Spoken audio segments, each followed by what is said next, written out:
Assalamualaikum warahmatullahi wabarakatuh. Selamat datang di channel YouTube Borin Vlog.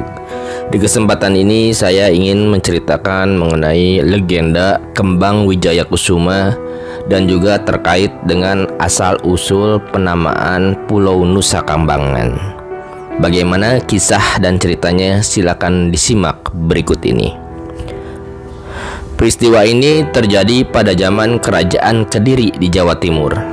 Waktu itu Kediri diperintah oleh Prabu Aji Pamoso. Di wilayah Kerajaan Kediri ada seorang resi yang terkenal sakti mandraguna. Namanya adalah Resi Kano. Kabar kesaktian sang resi sampai kepada Prabu Aji Pamoso. Sang Prabu iri dengan kesaktian Resi Kano. Dia khawatir jika ada orang yang melampaui kesaktiannya akan membuat wibawanya turun di mata rakyat Kediri. Lalu dicarilah cara untuk mengusir resi tersebut dari wilayah Kediri atau membunuhnya. Sebelum pengusiran dilaksanakan oleh sang raja, sang resi sudah mendengar kabar tersebut. Secara diam-diam, Resi Kano meninggalkan kerajaan Kediri. Berita kepergian Resi Kano didengar oleh Prabu Aji Pamoso. Sang Prabu semakin murka. Lalu ia menyuruh para pengawal yang sakti mandraguna untuk menemaninya memburu Resi Kano.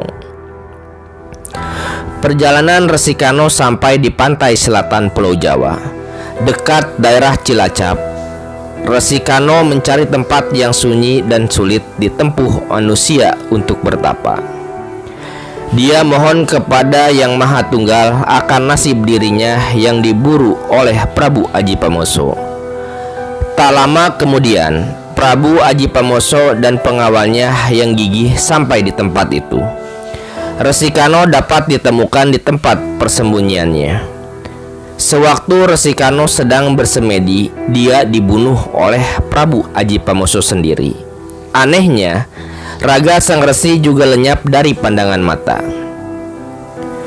Bersama lenyapnya sang resi, terdengar suara gemuruh dan angin ribut yang menakutkan. Prabu Aji Pamoso berusaha mengatasi ketakutannya dengan mantra-mantra saktinya. Setelah suara gemuruh reda, muncullah seekor ular naga raksasa.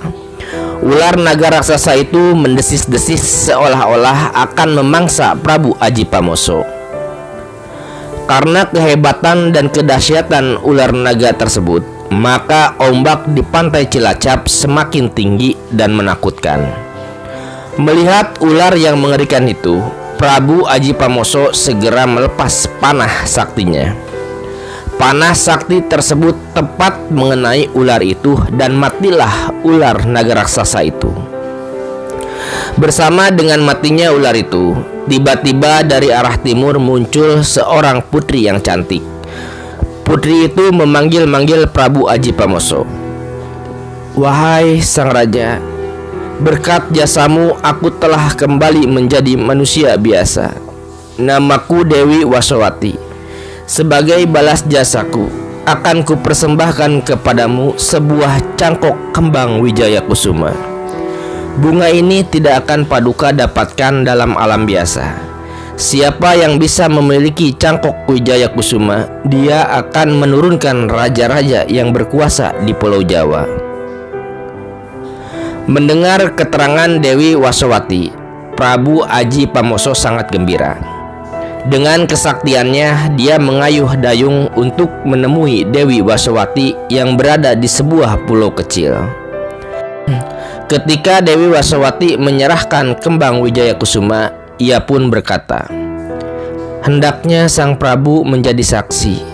Pegunungan karang ini saya beri nama Nusa Kembangan, sebab saya menyerahkan kembang Wijaya Kusuma di atas pulau karang ini." Setelah menyerahkan kembang Wijaya Kusuma, Dewi Wasowati lenyap dari pandangan mata. Sang Prabu segera kembali ke perahu kecil untuk kembali ke pantai Cilacap. Karena gugup dan kurang berhati-hati, cangkok Wijaya Kusuma yang digenggamnya jatuh di tengah samudra. Dia sadar setelah sampai di pantai, Sang Prabu menyesali nasibnya tidak berhasil membawa kembang cangkok Wijayakusuma ke kerajaan Kediri.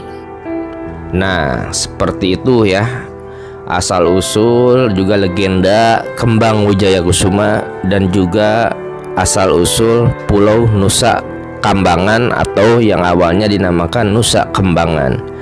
Terima kasih sudah menyimak cerita ini di channel YouTube Boring Vlog. Silakan simak kisah, dongeng, legenda ataupun sejarah yang ada di channel ini. Terima kasih. Assalamualaikum warahmatullahi wabarakatuh.